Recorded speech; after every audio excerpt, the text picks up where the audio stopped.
إن الحمد لله نحمده ونستعينه ونستغفره ونعوذ بالله من شرور أنفسنا ومن سيئات أعمالنا من يهده الله فلا مضل له ومن يضلله فلا هادي له وأشهد أن لا إله إلا الله وحده لا شريك له وأشهد أن محمدا عبده ورسوله صلى الله تعالى عليه وعلى آله وصحبه وسلم تسليما كثيرا يا أيها الذين آمنوا اتقوا الله حق تقاته ولا تموتن إلا وأنتم مسلمون يا أيها الناس اتقوا ربكم الذي خلقكم من نفس واحدة وخلق منها زوجها وبث منهما رجالا كثيرا ونساء واتقوا الله الذي تساءلون به والأرحم إن الله كان عليكم رقيبا يا أيها الذين آمنوا اتقوا الله وقولوا قولا سديدا يصلح لكم أعمالكم ويغفر لكم ذنوبكم ومن يطع الله ورسوله فقد فاز فوزا عظيما أما بعد فإن خير الحديث كتاب الله وخير الهدي هدي محمد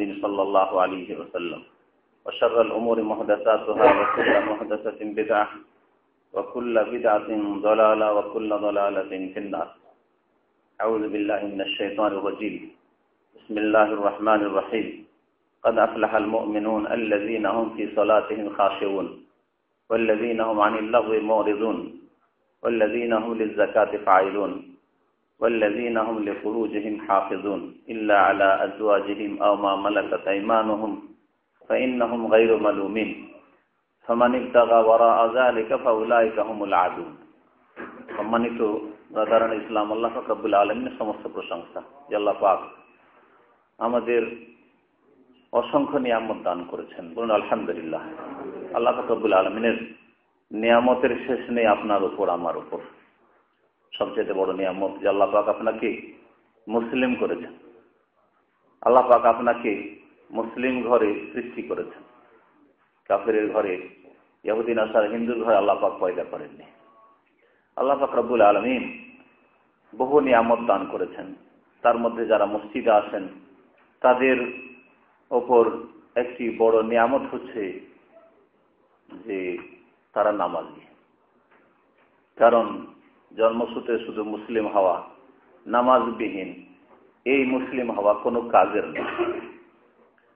তাহলে মসজিদে যারা আসছেন তারা সত্যিকার তাদের ঈমান ইসলামের পরিচয় পেশ করছেন। এটা আল্লাহ পাকের বড় নিয়ামত।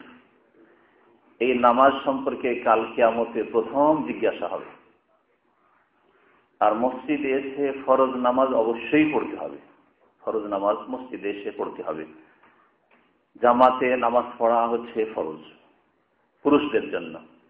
পক্ষান্তরে সুন্নত নামাজ, নফল নামাজ, মুস্তাহাব নামাজ, বেতর নামাজ, এই সমস্ত নামাজ মসজিদ থেকে উত্তম হচ্ছে বাড়িতে পড়া। কাউকে যদি লম্বা নামাজ পড়তে হয় তাহলে এই লোক দেখানো মসজিদে এত লম্বা নামাজ না পড়ে বাড়িতে নামাজ পড়ে, এটা হচ্ছে সুন্নাত তরিকা। কিন্তু আমাদের সমাজে ভুল পথে এমন ভাবে চালিত আছে যে লম্বা লম্বা নামাজ পড়াটাই মনে হচ্ছে যে মুসল্লির কাজ। আপনারা জানেন যে যারা নিয়মিত হয়তো এখানে দার্স শোনেন যে জুমার দিনে নবী করিম সাল্লাল্লাহু আলাইহি ওয়াসাল্লাম জুমার নামাজের পরে মসজিদে 2 রাকাত পড়তেন, মসজিদে 4 রাকাত পড়তেন। আর বাড়িতে হইলে কখনো কখনো মসজিদে না পড়ে বাড়িতে চলে আসতেন, বাড়িতে 2 রাকাত পড়তেন। উলামায়ে কেরাম বলেছেন যে কমপক্ষে বাড়িতে নামাজ পড়ার ফজিলত হচ্ছে ডবল, কমের পক্ষে এটা। মসজিদে নামাজ পড়লে 4 রাকাত আর বাড়িতে পড়লে 2 রাকাত, তাহলে কি কম নেকি করতেন নাকি বাড়িতে? বরং বাড়িতে 2 পড়লে মসজিদের 4-এর সমান নাকি পাওয়া যায়। তাহলে এটা কে চান না? যদি একজন জ্ঞানী মানুষ ইসলাম সম্পর্কে বুঝে, তাহলে 2 রিয়ালের জায়গায় কোথাও যদি 4 রিয়াল ঘন্টা পান, আল্লাহ সানাই থাকবেন। এখানে 2 রিয়াল ঘন্টা কাজ করেন, আর যদি আপনাকে বললেন যে এই দাম্মামে আর থাকতে পারবেন না, তোমাকে আভা চলে যেতে হবে কোথায়, পূর্ব থেকে পশ্চিম দক্ষিণ, তারপরে দৌড় দিয়ে চলে যাবেন যে এখানে 2 রিয়াল ঘন্টা, ওখানে 4 রিয়াল ঘন্টা, এখানে 4 রিয়াল ঘন্টা, ওখানে 8 রিয়াল ঘন্টা, ঠিক না? দুনিয়ার ক্ষেত্রে খুব চালাক চতুর, কিন্তু দিনের ক্ষেত্রে, নামাজের ক্ষেত্রে না আধা নামাজ নেব। মসজিদে সুন্নত নফল বেতর পড়লে আধা নেকি পাওয়া যায়, এই হাদিস স্পষ্ট প্রমাণ করে। আরো অতিরিক্ত সুন্দর, আর অতিরিক্ত একটা হাদিস আছে, 50 হাদিস, সেটা একটা ফাজাইল আমলের কিতাব আমার লেখা আছে, সংকলন আছে। এখানে অনেকবার বিতরণ হয়েছে, যায় না, এখানে থাকতে পারে সংকলন, ওইটা আপনারা সংগ্রহ করে নেবেন।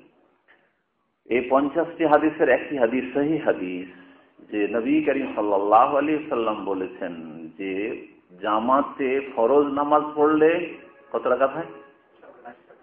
25 বা 27 হয়। দিনের নামাজে 25 আর রাতের নামাজ মাগরিব এশা ফজর যদি কেউ জেহরি নামাজগুলি জামাতে এসে পড়ে তাহলে কয় গুণ পাবে? 27 গুণ পাবে। তাহলে একজন মানুষ ঘরে নামাজ পড়লে মাত্র 1 রিয়াল পেল, 1 নেকি পেল, 1 গুণ নেকি। আর মসজিদে এসে যদি জামাতে নামাজ পড়ে তো কয় গুণ পেল? 27 গুণ, 27 রিয়াল, 27 গুণ বেশি নেকি পেল। 1 টাকার জায়গায় 27 টাকা কে চান না বলেন দেখি? 1 টাকায় 27 টাকা। এই জন্য তো এখানে আছেন যে 1 রিয়াল ইনকাম করতে পারলে তো দেশের 21 টাকা 22 টাকা হয়ে গেল, ঠিক না? এখানকার টাকার দামও যদি বাংলাদেশের টাকার সমান হইতো আর ওই রকম বেতন হইতো তো কেউ আসতেন না চাকরি করতে। তাহলে মসজিদে ফরজ নামাজ পড়লে কত গুণ পাওয়া যায়? 27 গুণ পাওয়া যায়। এর বিপরীতে শুনেন, বাড়িতে সুন্নাত পড়লে, মসজিদে সুন্নাত না পড়ে, মসজিদে বেতন না পড়ে, হ্যাঁ, বাড়িতে যদি সুন্নাত বেতনগুলি পড়েন তাহলে ওই 25-27 গুণ পাওয়া যায়। এর উল্টা। কারণ কি? রহস্য হচ্ছে যে ফরজ নামাজ মানুষের সামনে পড়তে হবে। আল্লাহ কোরআনে কেন বলেছেন ওয়ারকাউ মার রাকিন, তোমরা নামাজীদের সাথে হয়ে নামাজ পড়ো, মানে জামাতে নামাজ পড়ো। নামাজীদের সাথে হয়ে নামাজ পড়ো মানে জামাত সহকারে নামাজ পড়ো। ফরজ নামাজ ওয়ারকাউ মার রাকিন, সূরা বাকারা আল্লাহ বলেছেন রুকুকারীদের সাথে রুকু করো, মানে একসাথে হয়ে জামাতবদ্ধ হয়ে নামাজ পড়ো। ফরজ নামাজ যদি জামাতে না পড়েন তাহলে আপনার সম্পর্কে মানুষ একটা ভুল ধারণা রাখবে। আপনি পাকা মুসল্লি হওয়া সত্ত্বেও লোকে বলবে বেনামাজি, বলবে না? আপনি যদি 5 ওয়াক্ত নামাজে না আসেন, ঘরে পাবন্দির সাথে আজান হইলেও ঘরে নামাজটা পড়ে দিলেন।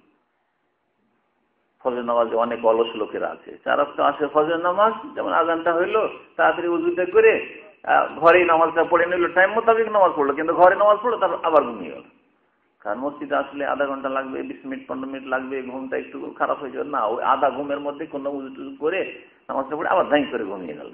এরকম বেশ কিছু আধা মুসল্লি আছে, কাঁচা ইমানের লোক আছে না?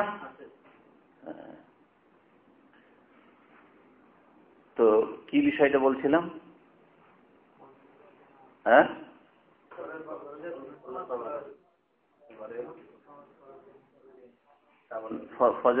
ফজর নামাজে কি জন্য আসলাম? হ্যাঁ, জামাতে নামাজ পড়ার কথা বলছিলাম। আল্লাহ পাক রব্বুল বলছেন যে ওয়ারকাউ মার রাকিন, জামাতের সাথে রুকুকারীদের সাথে রুকু করো, মানে নামাজ পড়ো। তো ফরজ নামাজ রুকুকারীদের সাথে পড়তে হবে, না হইলে লোকে কি বলবে বলছিলাম? বেনামাজি বলবে। যারা নিয়মিত ঘরে ফজর পড়ে, যদিও 4 ওয়াক্ত আসে, তারপরেও আশেপাশের গ্রামের মুসল্লি, গ্রামে বাস করলে গ্রামের মুসল্লি, শহরে বাস করলে মহল্লার মুসল্লি, দাল্লাতে বাস করলে দাল্লার আশেপাশের মুসল্লিরা কি বলবে? যে লোকটা হাবিব বা হারুন ভাই, লোকটা তো ভালো দাঁড়িয়ে আছে, আর 4 ওয়াক্ত নামাজে দেখি, কিন্তু ফজরে কোনোদিন দেখি না, বলবে না? ফজরে দেখি না। দাঁড়িয়ে যদি থাকি আর যদি 1 ওয়াক্ত নামাজ জামাতে না আসেন তো বলবে লোকটা তো সব ভালো লাগে, কথাবার্তা ভালো লাগে, দাঁড়িয়েও মুখে রেখেছে, আবার জামাতে তো কখনো পাই না। ঘরে যদি নামাজ পড়ে লোকে ভাববে যে তার মানে এটা দাঁড়িয়ে হচ্ছে ওর লেভেল, এই বেনামাজি, বেনামাজি নামাজ পড়ে না। এই জন্য এই রহস্যের কারণে ফরজ নামাজ জামাতে এসে পড়তে হবে। যেটা বলছিলাম, ফরজ নামাজ জামাতে পড়তে হবে। সুন্নাত, মুস্তাহাব, নফল, তাহাজ্জুদ যত নামাজ আছে, এই নামাজগুলি যত লুকাইতে পারবেন তত বেশি নেকি। কারণ এই সুন্নত নফল নামাজ যদি মানুষকে দেখিয়ে পড়েন তো মানুষের প্রশংসা করবে, এই লোক না হারুন ভাই তাহাজ্জুদ গুজার, প্রতিদিন দেখি, আমি উজু করতে আসি তার আগেই দেখি ও এসে মসজিদে তাহাজ্জুদ পড়ছে, ফজর আজান হয়নি তার আগে এসে মসজিদে আসে। তাহলে মানুষ প্রশংসা করে। দুনিয়াতে আপনি নাম কিনে নিলেন, আখিরাতে হয়তো কিছুই পাবেন না যদি নিয়তটা এরকমই থাকে যে লোকজন যাতে ভালো মানুষ বলে, খুব মুসল্লি তাহাজ্জুদ গুজার বলে, কিছুই পাবেন না, জিরো। আর না হলে পেলেও অনেক নেকি কম পাবেন। যেমন বললাম যে সুন্নত নামাজ বাড়িতে পড়লে 25 গুণ 25 নেকি, আর মসজিদে পড়লে 1 নেকি। সেই হাদিস। সুন্নত নফল নামাজকে যত লুকিয়ে পড়বেন তত বেশি নেকি রয়েছে। আরব দেশের মানুষরা মুখে দাঁড়িয়ে না থাকলেও, যেহেতু এখানে ইসলামিক সিলেবাস পড়ানো হয়, কোরআন হাদিস পড়ানো হয়, ভেজাল মুক্ত জিনিস পড়ানো হয়, ওরা জানে যে সুন্নত নামাজগুলি বাড়িতে পড়লে বেশি সওয়াব। কিন্তু একটি হাদিস নয়, বহু হাদিস আছে সুন্নত নামাজ বাড়িতে পড়ার ক্ষেত্রে। এই জন্য তারা সালাম ফেরার পরে দোয়া তসবিহ হয়ে গেল, তারপরে চলে যায়, বাড়িতে গিয়ে সুন্নাত পড়ে। আমার দেশের মূর্খ মানুষরা, ইন্ডিয়া, বাংলাদেশ, পাকিস্তান মূর্খ মানুষরা, এরা মনে করে এরা তো সুন্নতই পড়ে না, মিথ্যা এক অপবাদ দিয়ে বসে। তোমাকে দেখিয়ে সুন্নাত পড়তে হবে। নবী বলছেন যত লুকিয়ে পড়বে তত নেকি পাবে। ওরা ওর উপর আমল করে, হাদিসের উপর আমল করে, আর তোমরা জেহালতের উপর আমল করছো, অজ্ঞতার উপর আমল তোমাদের। হ্যাঁ, সুন্নাত তো পড়ে না, বড় অজ্ঞতা।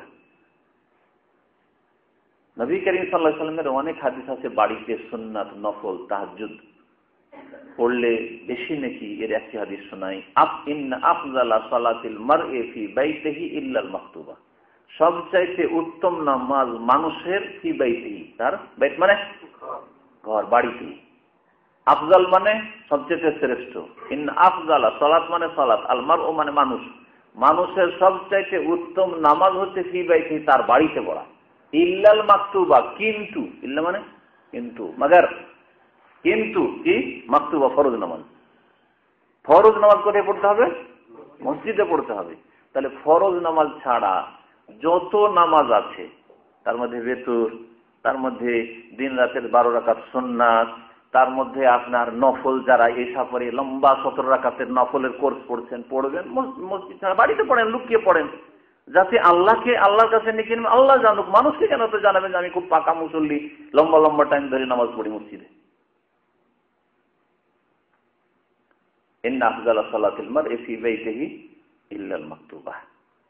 এগুলি সংশোধনের প্রয়োজন রয়েছে। এই একটা হাদিস শুনেন। আর শুনবেন হাদিস, নবী কেন বলছেন লা তাজআলু বুয়ুতাকুম কুবুরা, তোমাদের বাড়িকে কবর বানায় না, কবরে পরিণত করিও না। বাড়িকে কবর বানায় না মানে কি?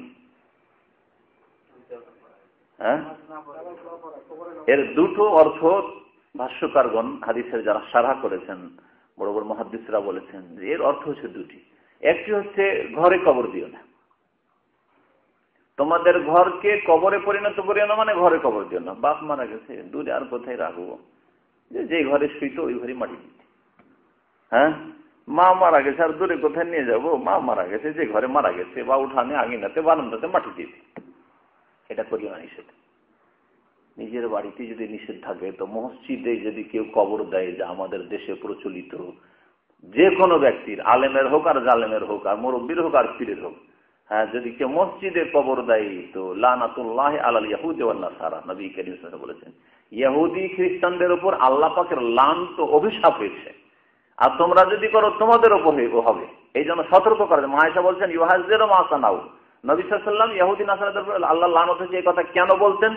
তার ইন্তেকালের পূর্বে কয়েকবার করে, একবার 5 দিন পূর্বে, একবার অসুস্থ অবস্থায়, একবার যেদিন ইন্তেকাল হয় সেই দিন, 3বার 4বার করে রিপিট করেছেন এই কথা, লানাতুল্লাহ আল ইয়াহুদি ওয়ান নাসারা, ইহুদি খ্রিস্টানদের উপর আল্লাহ পাকের লানত হোক, আল্লাহর রহমত থেকে ওরা বঞ্চিত। কেন? কেন? ইত্তাখাযু কুবুর আমবিয়াহি মাসাজিদা, তারা তাদের নবীদের, আর একটা হাদিস আছে সলিহিন নেক লোকদের কবরগুলিকে মসজিদে পরিণত করেছে। মানে কবরের ওপর মসজিদ তৈরি করেছে, অথবা মসজিদে কবর দিয়েছে, সেজদার স্থানে কবর দিয়েছে, দুটোই স্বামীর মধ্যে। তাদের নবী, অলি, পরিষ্কার লোকদের, আল্লাহওয়ালাদের কবরগুলিকে মসজিদে পরিণত করেছে, মসজিদের মধ্যে কবর দিয়েছে, অথবা তার উপরে কবর দেওয়ার পরে মসজিদ তৈরি করে নিয়েছে। তাহলে আমাদের দেশে অধিকাংশ মসজিদের মধ্যে কবর হয় আগে কবর হয়েছে পরে মসজিদ, আর না হলে আগে মসজিদ হয়েছে পরে কবর দেওয়া হয়েছে, মসজিদের বারান্দায় দেওয়া হয়েছে, আর তারপরে বাড়িতে বাড়িতে মসজিদের মধ্যে ঢুকিয়ে দেওয়া হয়েছে, অথবা এমনিতেই মসজিদের ভিতরেই কবর দেওয়া হয়। এর উপর আল্লাহ পাকের লানত রয়েছে। ইউহাযিরু মা সানাউ, নবী করিম সাল্লাল্লাহু আলাইহি ওয়াসাল্লাম বারবার করে সাবধান করেছিলেন ইহুদি নাসারাদের এই চরিত্র তোমাদের মধ্যে না আসে। তাহলে নিজের বাড়িতে কবর দিতে নবী সাল্লাল্লাহু আলাইহি ওয়াসাল্লাম নিষেধ করেছেন, তাহলে আল্লাহর বাড়িতে, আল্লাহর ঘরে বাইতুল্লাহ, মসজিদ হচ্ছে আল্লাহর ঘর, আল্লাহর ঘরে কবর দেওয়া কারো একেবারে লানতের কাজ, হারাম কাজ আর শিরকের কারণ। রাস্তাঘাটে যদি কাঁচা কবর থাকে, কেউ কি মাজার পূজা করবে না, কোনোদিন সেখানে শিরক হবে না। কিন্তু মসজিদের মধ্যে যদি কবর থাকে, এটা মূর্খ মানুষেরও কবর থাকে, 50 বছর পরে মানুষ আর মূর্খ জানবে না, জানবে যে কোন ওলিউল্লাহ হবে, না হলে মসজিদে কেন কবর, কোন আল্লাহ ওয়ালা আছে। আর কোন ব্যবসায়ী, পেট ব্যবসায়ী বলে এটা পাকা করে দিলে তো আমার ইনকাম শুরু হয়ে যাবে, পাকা করে দিয়ে ওরকম তাদের চড়িয়ে দিয়ে ব্যবসা শুরু করে দিল। আর এইভাবে কবর মাজার পূজা শুরু হয়েছে। কিন্তু ইনকামের শেষ নেই, সরকারি কোনো লাইসেন্সও লাগে না, আর ওর জন্য পুঁজি ইনভেস্ট করতে হয় না। কোন একটা মোল্লা, কোন একটা মস্তান গদ্দি নাসিন একটা মাজার নিয়ে বসে গেলে হয়। তো নবী করিম সাল্লাল্লাহু আলাইহি ওয়াসাল্লাম বলেছেন যে লা তাজআলু বুয়ুতাকুম কুবুরা, তোমাদের ঘরগুলিকে কবরে পরিণত করিও না। ওর একটা মতলব বললাম, মানে একটা অর্থ বললাম। দ্বিতীয় অর্থ হচ্ছে তোমাদের ঘরগুলিকে কবরে পরিণত করিও না, মানে কবরের ওপর যেমন নামাজ পড়া হারাম, ওই রকমই তোমাদের ঘরকে নামাজ থেকে খালি করে দিও না। কি কবরস্থানে নামাজ পড়ে কবরের ওপর? তার নিষেধ আছে কবরের ওপর নামাজ, কবর সামনে করে নামাজ পড়া নিষেধ, কবরের ওপরে নামাজ পড়া নিষেধ, কবরের উপরে চলাফেরা নিষেধ, কবরের উপর বসা নিষেধ। তাহলে যেমন তোমরা কবরের উপরে নামাজ পড়ো না, ওই রকম নিজের ঘরকে বানিয়ে দিও না যে নিজের ঘরে একেবারে নামাজ পড়ো না। চিন্তা করেন আমাদের দেশের মানুষের, আপনি আপনার কথা চিন্তা করেন, রুমে একটা জায়নামাজ বিছিয়ে নামাজ পড়ার প্রত্যেকের জায়গা আছে, যদিও খাট বিছানো থাক না কেন, এখানকার কথা বলছে। আর বাড়িতে তো আলহামদুলিল্লাহ জায়গার অভাব নেই। আপনি 3 মাস 4 মাস 6 মাস ছুটি কাটিয়ে আসলেন, আপনার বিবি ছাড়া আপনি একটা নামাজ, সুন্নত নামাজ, বেতর নামাজ, তাহাজ্জুদ নামাজ, ইশরাক নামাজ, সালাতুল দুহার নামাজ, এই দিন রাতে যে 12 রাকাতে যে সুন্নত নামাজ, এই নামাজগুলি বাড়িতে দিয়েছেন আপনার বাড়িতে পড়েছেন? সবগুলি মসজিদে। তাই নবীর আদেশের খেলাফ হয় না? নবী করিম সাল্লাল্লাহু আলাইহি ওয়াসাল্লাম বলছেন যে তোমাদের বাড়িগুলিকে কবরে পরিণত করিও না। কবরে যেমন নামাজ পড়ো না কবরের উপরে, কবরস্থানে, ঠিক তেমন বাড়িকে এরকম কবরস্থানের মতো বানিয়ে দিও না। বাড়িতে নামাজ পড়া সম্পর্কে আরো হাদিস আছে। বাড়িতে নামাজ পড়লে ফায়দা কি? বহু ফায়দা আছে। নামাজ পড়লে বাড়িতে বরকত হয়। আল্লাহ পাকের মসজিদ, এখানে বসে আছেন, কত শান্তি লাগছে। আপনার যত টেনশন থাকে, মসজিদে বসে একটা আরাম আছে, মানসিক শান্তি আছে। আপনার বাড়িতে যখন দৈনিক নামাজ হবে, ওকে একটা ফায়দা যে আপনার বাড়িতে আল্লাহ পাকের রহমত নাযিল হয়। সুন্নত নামাজ দিনে রাতে 12 রাকাত তোমার বাড়িতে হয়, বেতর নামাজটা বাড়িতে হয়। যারা তাহাজ্জুদ পড়ে না, কমপক্ষে 12 রাকাত আর 1 রাকাত বা 3 রাকাত বেতর, তাহলে 13 বা 15 রাকাত নামাজ তো এমনিতেই হচ্ছে বাড়িতে ডেইলি। আপনার ফায়দা যে বাড়িতে আল্লাহ পাকের রহমত নাযিল হচ্ছে, এক ফায়দা। দ্বিতীয় ফায়দা হচ্ছে যে আপনার নামাজ, আপনার পরিবারে আপনি সবচাইতে ভালো নামাজ জানেন, কারণ আপনি গার্জেন, আপনি অভিভাবক, আপনি ছেলে মেয়েদের বাবা, আপনি আপনার স্ত্রীর স্বামী, সুতরাং আপনি দিন সম্পর্কে তাদের চাইতে বেশি জানেন। আপনি বাড়িতে নামাজ পড়লে আপনার নামাজ দেখে আপনার ছেলেরা শিখবে, আপনার মেয়েরা শিখবে যে আমার আব্বু কেমন করে নামাজ পড়ে, ঠিক না? এই দেখে ছোট থেকে 3 বছর 4 বছরের বাচ্চা দৌড় দিয়ে এসে আব্বু নামাজ পড়ছে, আমিও নামাজ লেগে যাবো, আপনার সাথে দেখা দেখি নামাজ পড়বেন। এমনিতে আপনাকে বলতে হবে না, আপনার ছেলে অটোমেটিক নামাজের তরবিয়ত শিখবে। এই রহস্য বাড়িতে নামাজ পড়া। তারপর অনেক সময় ভুল নামাজ পড়ে, আপনার স্ত্রী হয়তো ভুল নামাজ পড়ে, স্বাভাবিক মহিলাদের জ্ঞান আমাদের তুলনায় অনেক কম, ও ভুল নামাজ শিখেছে। আপনি বাইরে বেরোচ্ছেন, বাইরে আলেম ওলামাদের সাথে সাক্ষাৎ করছেন, আপনার নামাজের সংশোধন হচ্ছে, আপনি বিদেশে এসেছেন, এখানে আসার পরে সহি নামাজ শিখেছেন। আপনার স্ত্রী জিন্দিগিতে বিদেশ বের হয়নি, ও জানেই না সহি নামাজ কি, ওই ভুল নামাজই পড়েছে। আপনার নামাজ দেখার পরে আপনার স্ত্রীর নামাজ শুদ্ধ হবে, আপনার নামাজ দেখে আপনার ছেলেরা নামাজ সহি শিখবে, আপনার নামাজ দেখে আপনার মেয়েরা সহি নামাজ শিখবে, কত ফায়দা রয়েছে। তারপর নামাজের দিকে আগ্রহ হবে, যে আমার আব্বাকে ছোট থেকে দেখেছি। ছোট কালের দেমাগ, স্মৃতি শক্তি, আল হেফজ ফিস সিগার কান্নাকশি ফিল হাজার। আরবিতে একটা প্রবাদ আছে যে ছোট কালে যেসব কথা মুখস্থ হয়ে যায়, মানে ব্রেনে ঢুকে যায়, এটা হচ্ছে কেমন কান্নাকশি ফিল হাজার, পাথরে লেখার মতো। পাথরে খোদাই করে লেখার মতো। পাথরে যদি খোদাই করে লিখেন তো বর্ষা বৃষ্টিতে মিটবে?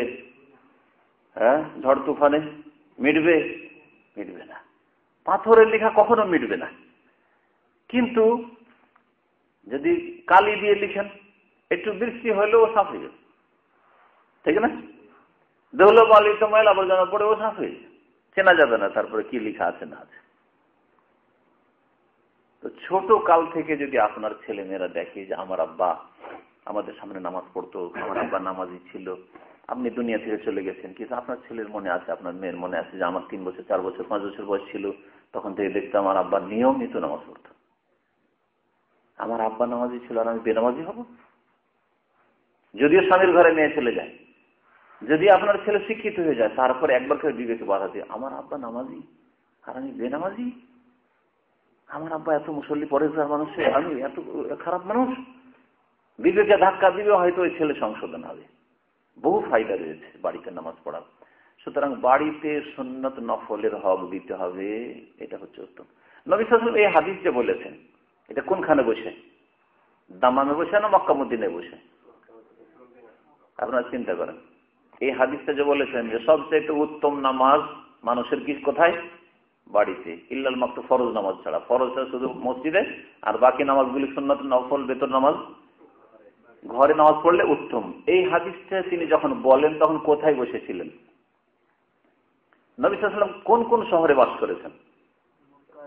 হয় মক্কায়, না হয় মদিনায়। তো মক্কায় নবী সাল্লাল্লাহু আলাইহি ওয়াসাল্লামের শেষ জামানায় 13 বছরের মধ্যে প্রায় 10-11 বছর পরে নামাজ ফরজ হইল, মেরাজ হইল।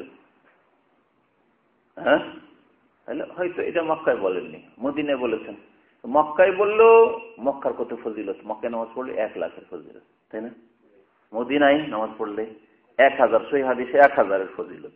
তাহলে মক্কায় হোক, হয় মক্কায় বলেছেন আর না হয় মদিনায় বলেছেন। মক্কা মদিনার 1000 বা 1 লাখ গুণ থাকতে নবী সাল্লাল্লাহু আলাইহি ওয়াসাল্লাম বলেছেন তোমাদের উত্তম নামাজ হচ্ছে মসজিদ নববী বাদ দিয়ে, মসজিদ হারাম বাদ দিয়ে সুন্নত নামাজগুলি তোমাদের ঘরে পড়া। চিন্তা করতে পেরেছেন? তাহলে বোঝা গেল, কেউ যদি মক্কা মদিনা যায় আর সে ফরজ নামাজটা পড়ার পরে হোটেলে এসে সুন্নত নামাজ পড়ে, হোটেলে তাহাজ্জুদ পড়ে, হোটেলে এসে বেতন নামাজ পড়ে, হোটেলে এসে যদি নফল নামাজ পড়ে, এতে কি হবে? বেশি নাকি হবে না? সব বেশি হবে না? আপনি চিন্তা করেন, যুক্তিতে চিন্তা করেন। নবীর হাদিস, আর নবী সাল্লাল্লাহু আলাইহি ওয়াসাল্লাম দামান কোনোদিন আসেননি, এখানে এসে হাদিস বলেননি আমি বলছি এখানে বললে বলতে পারেন যে স্বাভাবিক, এখানকার মসজিদ আর দেশের মসজিদ সমান। কিন্তু মক্কার মসজিদ, মদিনার মসজিদ, নবী সাল্লাল্লাহু মসজিদ নববীতে বসে, মসজিদ হারায় বসে বলছেন যে সবচেয়ে উত্তম নামাজ সুন্নত নফলগুলি হচ্ছে বাড়িতে পড়া আর ফরজটা মসজিদে পড়া। তাহলে 1000 গুণ চাইতে বেশি নাকি কেউ যদি মদিনায় হোটেলে পড়ে বা কারো বাসা থাকে, মদিনায় চাকরি করে, মদিনায় কোনো সাথী বন্ধুর বাসায় গিয়ে উঠেছেন, সেখানে যদি সুন্নত নফলগুলি পড়ে। কারণ যত গোপনে সুন্নত নফল পড়বেন তত বেশি তাতে ইখলাস আছে। মানুষের সামনে যদি একটু কান্না করে দোয়া করেন তাহলে শয়তান সুযোগ নেবে। যদি আপনি ইখলাসের সাথে কাঁদেন যে আল্লাহর জন্য কাঁদছি, তারপরে শয়তান সুযোগ দেবে, এতগুলো লোক তোকে দেখলো যে তুই কাঁদছিস, সবাই সুনাম করবে যে লোকটা আছে, খুব পরোধী লোক, ভালো লোক, ঠিক তাই না? এদিক দিয়ে শয়তান ঢুকবে আপনাকে গুমরাহ করার জন্য, আপনার ইখলাস ছিনিয়ে নেওয়ার জন্য, যে তুই মানুষের কাছে কিন্তু ভালো নাম পাচ্ছিস, সবাই জানে যে তুই খুব কান্না করতে পারিস, কেন কেঁদে দোয়া করতে পারিস, ঠিক না? কিন্তু বাড়িতে যদি আপনি কেঁদে দোয়া করেন, আল্লাহ ছাড়া কেউ দেখছে না, আর খুব বেশি দেখলো আপনার স্ত্রী, দেখলো আপনার ছেলে মেয়েরা, দেখলো তারা আপনার কাছ থেকে শিখলো যে আমার আব্বাই তো কেঁদে কেঁদে দোয়া করতো, সেজদা করতো, লম্বা সেজদা করতো, আমরাও সেইভাবে নামাজ পড়বো। আমার স্বামী এরকম পরিষ্কার মানুষ, আল্লাহর সামনে দোয়া করে, কাঁদে, সেজদায় কাঁদে, আর আমি বেহায়া বেপরদা ঘুরে বেড়াবো। এর মাধ্যমে আপনার স্ত্রীর সংশোধন হবে। চিন্তা করতে পেরেছেন এই জিনিসগুলি? তো এই জন্য সুন্নত নফল নামাজগুলি, আবার সুন্নত পড়বো বাড়ি গিয়ে, তারপর আবার গাফিলতি, বাড়ি গিয়ে কাপড় খুলে দিলেন, আবার উযু তত নষ্ট হয়ে গেল, আচ্ছা থাক, দিয়ে সুন্নত ছেড়ে দিবেন না। কারণ এরকম কিছু লোকের দুর্বলতা আছে, ভাবলো যে মসজিদে চলে যায়, বাসা গিয়ে সুন্নতটা পড়বো, আর বাসা গিয়ে কি গল্প শুরু হয়ে গেল, সুন্নতটা গেল। এইরকম করবেন না, বাসা থেকে পড়েন, বাসা দিয়ে পড়েন। আপনি আপনার কোর্স বানিয়ে নেন যে আমার এখন নামাজ কমপ্লিট হয়নি, যদিও মসজিদ থেকে চলে এসেছি, এখন নামাজটা পড়বো, তারপরে জামা কাপড় খুলবো, তারপরে কথাবার্তা কারোর সাথে বলবো, তারপরে খাওয়া দাওয়া শুরু করবো, যদি খাওয়ার টাইম হয় তাহলে। একেবারে অত্যন্ত খিদা থাকে সে ব্যাপারটি আলাদা, কারণ হাদিস আছে খুব বেশি যদি খিদার চাহিদা থাকে তাহলে আগে খেয়ে নাও, কারণ পেটে যদি শান্তি না থাকে তো মনটা নামাজও লাগবে না। নবী করিম সাল্লাল্লাহু আলাইহি ওয়াসাল্লামের হাদিসে রয়েছে। এই বিষয়গুলিতে আমাদের শিক্ষা রয়েছে, এতে সংশোধন রয়েছে। অনেক মানুষ মনে করে যে যখন মসজিদে আলোচনা হয়, দিনের আলোচনা হয় আর লম্বা সুন্নাত নফল পড়তে থাকে, মনে করে যে আমাদের নামাজগুলিতে ডিস্টার্ব করেছে এই সব আলেমরা এসে। এটা বড় জিহালত, বড় অজ্ঞতা। ইমাম আহমদ রহমতুল্লাহ আলাইহি একদিন এইরকম সালাম ফিরার সাথে, আমরা তো সুন্নতের পরে দাস শুরু করছি, এখানে সালাম ফিরার সাথে দাস শুরু করলেন। যেমন আরবি মসজিদগুলিতে হয় না, সালাম ফিরার পরে শেখ বা মসজিদের ইমাম দাস শুরু করে, দাস শুরু করলেন। একটা লোক সুন্নত পড়া দাঁড়িয়ে সুন্নত পড়া শুরু করেছে। তখন তিনি বলছেন, ইজলিস, বসো, তোমার এলেম শেখা তোমার আমলের আগে। এলেম শেখা ফরজ আর তোমার আমল করা এই যে সুন্নত নামাজ পড়া হচ্ছে নফল, অতিরিক্ত। কি বুঝতে পারলেন? বুঝলেন না? এলেম শেখা, দিন সম্পর্কে জ্ঞান অর্জন করা, তালাবুল ইলমে ফরিজাতুন আলা কুল্লি মুসলিম, প্রত্যেক মুসলিমের জন্য ইসলামের জ্ঞান অর্জন করা ফরজ। এখানে সালাম ফেরার পরে হোক আর সুন্নতের পরে হোক, যে এলেমের আলোচনা, কোরআন হাদিসের আলোচনা চলছে, একই কথাও যদি শিখেন, আপনার অজ্ঞতা দূর হইল, আপনার ভুল ধারণা দূর হইল, আপনার একটা ফরজ ওয়াজিব জিনিস জানা ছিল না, একটা সুন্নাত মুস্তাহাব জিনিস জানা ছিল না, একটা বিদআত সম্পর্কে জানা ছিল না, সতর্ক হলেন, একটা নাজায়েজ জিনিস জানা ছিল না, জানলেন, একটা হালাল হারাম জানা ছিল না, জানলেন, একটা মাসলা, কতগুলি মাসলা জানলেন, একটা মাসলা যদি জানেন, এটা আপনার জন্য জানা কি ফরজ। আপনার অজ্ঞতা দূর করে। এক মুসলিম কখনো জাহিল হয় না, মুসলিম কখনো সত্যিকার মুসলিম অজ্ঞ থাকে না, মূর্খ থাকে না। মুসলিমের জন্য এলেম শিখা ফরজ। আল্লাহ কোরআনের প্রথম আয়াত নাযিল করেছেন ইকরা দিয়ে, পড়ো, তোমার অজ্ঞতা দূর করো, মূর্খামি দূর করো, এলেম শিখো। এলেম শিখা ফরজ। আর সুন্নত নামাজ পড়া সুন্নত, সুন্নত নামাজ পড়া সুন্নত, নফল নামাজ পড়া নফল, পড়লে নেকি, না পড়লে কোনো ক্ষতি নেই। আর নফল আরেকটা দিক আছে, এলেম শিখলে এর ফায়দা কে পাবে? এলেম শেখার ফায়দা আর নামাজ পড়ার ফায়দা। নামাজ পড়লে কে ফায়দা পাবে? আপনি সুন্নাত পড়লেন, নফল পড়লেন, এই নামাজের ফায়দা কে পাবে? নামাজ আমি পাবো। আপনি এখানে সুন্নাত পড়ছেন, নফল পড়ছেন, ওতে আমার ফায়দা হবে। আমি যদি সুন্নাত নফল নামাজ পড়ি, আপনাদের মসজিদে এসে দাল্লাস্তানে শনিবারে এসে আধা ঘন্টা ধরে নফল পড়ি, আপনাদের কারো এক পয়সার ফায়দা হবে? একটা এলিম শিখা হবে, শনিবার করে আসলাম আর আধা ঘন্টা এখানে আমি নফল পড়ে চলে গেলাম, ফায়দা হবে? ফায়দা হবে না। কিন্তু আধা ঘন্টা নয়, 10 মিনিট 15 মিনিটে যদি আমি দিনের কথা এখানে বলি, তো কার ফায়দা হইল? আমারও ফায়দা হইল আর আপনাদেরও ফায়দা হইল। কারণ আমি বলছি, তখন আমার বিবেক বাধা দিচ্ছে যে আমি যে কথাগুলি বলছি আমাকে আমল করতে হবে, নাহলে আল্লাহর কাছে গুনাহগার যদি আমি আমল না করি, ঠিক না? আমার সংশোধন হইল, আপনাদের সংশোধন হইল। এই জন্য ওলামারা বলেছেন যে এলেমের ফায়দা হচ্ছে মুতাআদ্দি, মানে নিজেও লাভবান আর অন্য পর্যন্ত পৌঁছে। যেমন দান করলে, যাকে দান করলেন তার ফায়দা হলো, ঠিক না? পয়সা দান করলে পয়সা খেয়ে দিয়ে শেষ, 2 রিয়াল দান করলেন, এখনই গেল, একটা স্যান্ডউইচ কিনলো, একটা জুস কিনলো, শেষ, ঠিক না? কিন্তু এলেম দান করলে, এলেম সাদকা করলে এলেম শেষ হয় না। এখান থেকে এলেম নিয়ে গেলেন, তারপরে আপনি চায়ের দোকানে গিয়ে বললেন যে ভাই আজকে শুনলাম যে সুন্নত নফল পড়লে 25 গুণ, 1 টাকার জায়গায় 25 টাকা, 27 টাকা পাওয়া যায়, 1 নেকির জায়গায় 27 গুণ নেকি পাওয়া যায় সুন্নত বাড়িতে পড়লে, এটা আজকে শুনলাম। কিন্তু এই কথাটা যদি খরচ করেন গিয়ে চায়ের দোকানে, বা এখানে একটা যে দোকান আছে, কি হোটেলটা, হ্যাঁ, বাহার হোটেল, এখানে যদি খরচ করেন, তো আপনার পকেট থেকে, আপনার এই সিনা থেকে, আপনার এই ব্রেন থেকে এই কথাটা কি শেষ হয়ে যাবে না থাকবে? আরো মজবুত হবে। হয়তো ভুলে যেতেন, কিন্তু এখানে শুনলেন, আবার গিয়ে বললেন, তো আরো কথাটা আরো মজবুত হয়ে গেল। তাহলে এলেম দিলে, এলেম দান করলে কি হয়? বাড়ে। পক্ষান্তরে টাকা দান করলে বাহ্যিক দৃষ্টিতে কমে, সে আল্লাহ বরকত দিবেন, ওটা আলাদা কথা, কিন্তু বাহ্যিক দৃষ্টিতে আপনি 2 রিয়াল নিলেন, এখান থেকে নিয়ে যাওয়ার পরে আপনি খরচ করে দিলেন, শেষ হয়ে গেল। হারাম কাজে খরচ করলেন টাকা। আচ্ছা, আরেকটা দিক, টাকা পয়সা হালাল কাজে খরচ হইতে পারে, আবার অপচয় হারাম কাজে খরচ হইতে পারে। বাজে লোক 2 রিয়াল পেলো কারো কাছে, পাওয়ার পরে যে 1 প্যাকেট সিগারেট কিনে নিল, তাও 2 রিয়াল হয় না মনে হয়, 5 রিয়াল কত লাগে আল্লাহ জানে। হ্যাঁ, তাহলে হারাম কাজে লাগাইলেন। বাকি এলিমকে হারাম কাজে লাগাইতে পারবেন?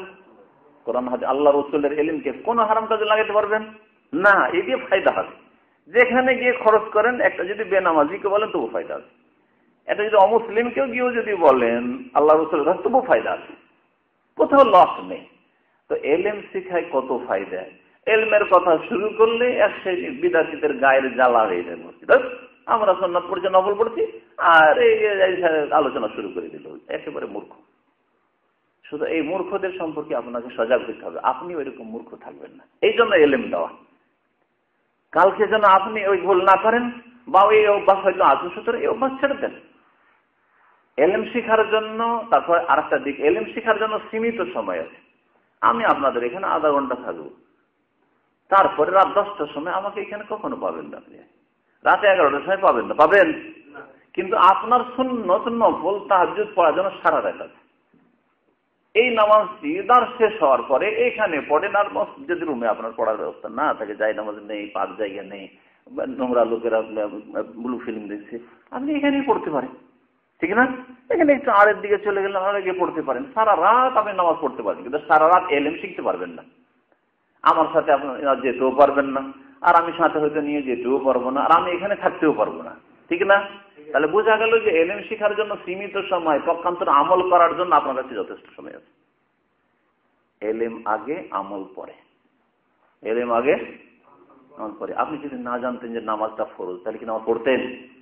হ্যাঁ, আপনি যদি নামাজ পড়তেন না জানতেন কোনখান থেকে শুরু কোনখানে শেষ, তাহলে কি নামাজ শুদ্ধ পড়তেন? একটা মুসলিম নতুন মুসলমান হয়েছে, নামাজের কিছুই জানে না, বলতে নামাজ পড়বো। আমি কি করে নামাজ পড়বো?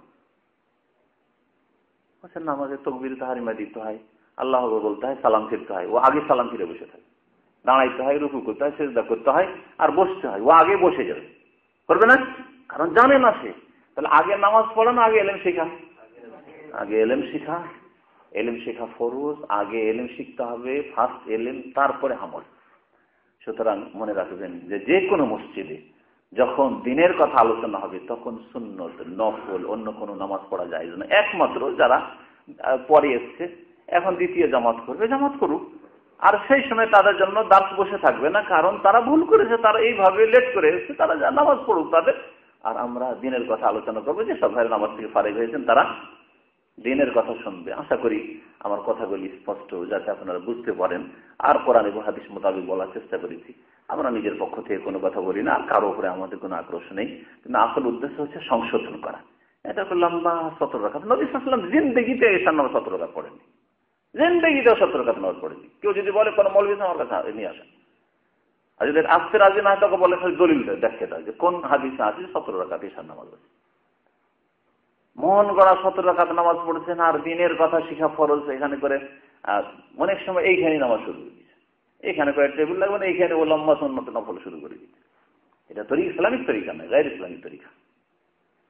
আল্লাহ পাক রব্বুল আলামিন যেন বুঝার তৌফিক দান করেন। আল্লাহ পাক যেন আমাদেরকে 5 ওয়াক্ত নামাজ পড়ার তৌফিক দান করেন, এবং দুনিয়ার ক্ষেত্রে যেমন আমরা চালাক, আল্লাহ পাক আমাদের দিনের ক্ষেত্রে, আখিরাতের ক্ষেত্রে, জান্নাত পাওয়ার ক্ষেত্রে যেন আল্লাহ পাক আমাদেরকে চালাক, জ্ঞানী হওয়ার তৌফিক দান করেন। দুনিয়ার ক্ষেত্রে যেমন আমরা 2 টাকা ঘন্টা, 4 টাকা ঘন্টা, 5 টাকা ঘন্টা যায়, যে 10 টাকা পাই, তাহলে সেখানে অবশ্যই ছুটে যাব। আজকে এখানে 2000 যদি বেতন পারে যে 4000, কখনো থাকবো না, আপনিও থাকবেন না, আমিও থাকবো না, ঠিক না? তো দিনের ক্ষেত্রেও এই কথাগুলি শুধু শুনে উড়িয়ে দেবেন না, শোনার পরে আমল করার সুযোগ আছে। সুতরাং সুন্নতগুলি ধীরে ধীরে অভ্যাস করেন, সবসময় হবে না, কিন্তু ধীরে ধীরে অভ্যাস করেন। হঠাৎ করে হয়তো আপনার আমল হবে না, কিন্তু ধীরে ধীরে অভ্যাস করেন যে আমি মাঝে মধ্যে আমার সুন্নতটা গিয়ে ঘরে পড়বো। ধরেন মাগরিব করেন, আমি রুমে গিয়ে সুন্নতটা পড়বো, জোহরে পারছি না হয়তো, কিন্তু মাগরিব পরে গিয়ে 2 রাকাত সুন্নাত আছে, এটা আমি গিয়ে ঘরে পড়বো। এশা পরে 2 রাকাত সুন্নাত আছে, বেতর আছে, ওইটা আমি গিয়ে ঘরে পড়বো। হ্যাঁ, এইভাবে ফজরে উজু টুজু করে আমি 2 রাকাত সুন্নাত ঘর থেকে পড়ে মসজিদে আসবো। আর তারপরে মসজিদে আসার পরে যদি জামাত না দাঁড়ায়, তাহলে আরো 2 রাকাত তাহিয়াতুল মসজিদ পড়েন, কোনো দোষ নেই। এইভাবে ধীরে ধীরে অভ্যাস করেন। যখন সুন্নতের অভ্যাস করবেন, এতে নবী করিম সাল্লাল্লাহু আলাইহি ওয়াসাল্লামের তরিকা মোতাবেক চলা হবে। জীবনের প্রত্যেকটি ক্ষেত্রে সবচাইতে উত্তম আদর্শ কে? লাকাদ কানা লাকুম ফি রাসূলিল্লাহি উসওয়াতুন হাসানাহ, তোমাদের জন্য সর্বোত্তম আদর্শ, সবচাইতে ভালো নমুনা হচ্ছেন কে? রাসূলুল্লাহ সাল্লাল্লাহু আলাইহি ওয়াসাল্লাম। এগুলো আমরা আয়াত শুনি আর বিদাতি মিলাদ করি, কিন্তু আয়াত মানে যে বাস্তব বাস্তব জীবন নবীর মতো আমাদের হইতে হবে, নবীর মতো যেমন চেহারা হইতে হবে, তার আগে নবীর মতো নামাজ হইতে হবে। নবী সাল্লাল্লাহু আলাইহি ওয়াসাল্লাম নামাজ বাড়িতে পড়ছেন আর আপনি ঘরে মসজিদে পড়বেন আর বলবেন যে ওই দাড়ি টুপির নাম শুধু সুন্নাত না। দাড়ি টুপির নাম শুধু সুন্নাত না, দাড়ি টুপির সাথে সাথে ওর চাইতে